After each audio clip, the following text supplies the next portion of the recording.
आणि आता बातमी आहे दशावतार कलाकारांसाठी। दशावतार कलाकारांचा राज्य सांस्कृतिक पुरस्कारामध्ये समावेश करण्यात येणार आहे। सांस्कृतिक कार्यमंत्री आशिष शेलार यांनी विधानसभेत या संदर्भात मोठी घोषणा केली आहे। त्यामुळे यापुढे आता दशावतार कलाकारांना राज्य सांस्कृतिक पुरस्कार देण्यात येणार आहेत।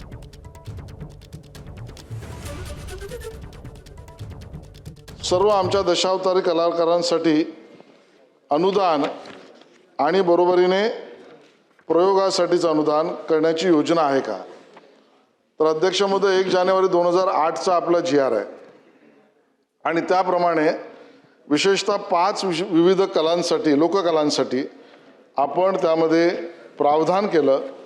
दशावतारासाठी सुद्धा आणि याबरोबर 5 अन्य कलाकारांसाठी लोककलांसाठी जे 2,22 लाख रुपयाचं अनुदान आपण जे ठरवलं होतं ते आपण वाढवण्याचा निर्णय करतो, जेणेकरून दशावतारी मंडळींना सुद्धा त्यातलं मिळावं। हे अनुदान 2,22 लाखावरून दुप्पट 4,40 लाखापर्यंत आपण करू, म्हणजे ते जास्तीत जास्त दशावतारातल्या सुद्धा करण्यासाठी येईल।